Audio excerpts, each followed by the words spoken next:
Outside the EU conference hall, Afghan protesters gathered to urge the international community to give generously to the rebuilding of their country.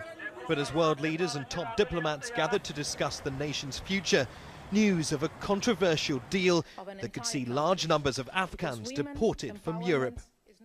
The leaked agreement between the EU and Afghan government signed in Kabul on Sunday allows EU member states to deport an unlimited number of failed asylum cases. It obliges the Afghan government to receive them in a new reception facility in Kabul airport.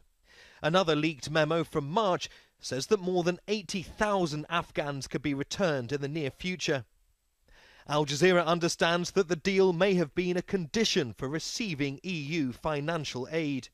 Human rights groups claim the Afghan government was pressured into signing it.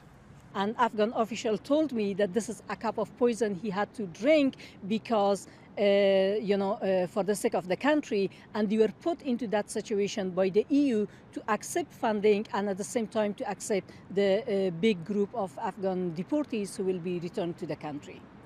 For many Afghans, the dream of life in Europe ends quickly.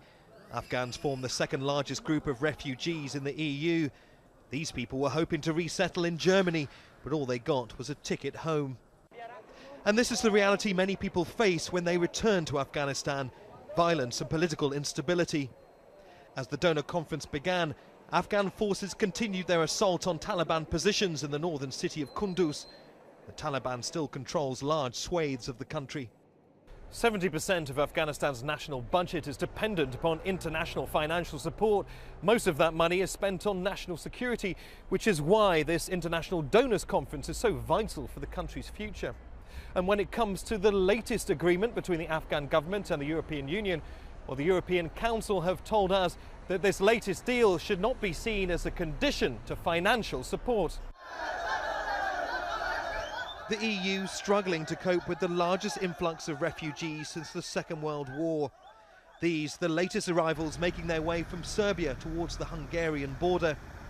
The situation's created deep divisions among EU states on how best to deal with the crisis, shaking European unity to the core.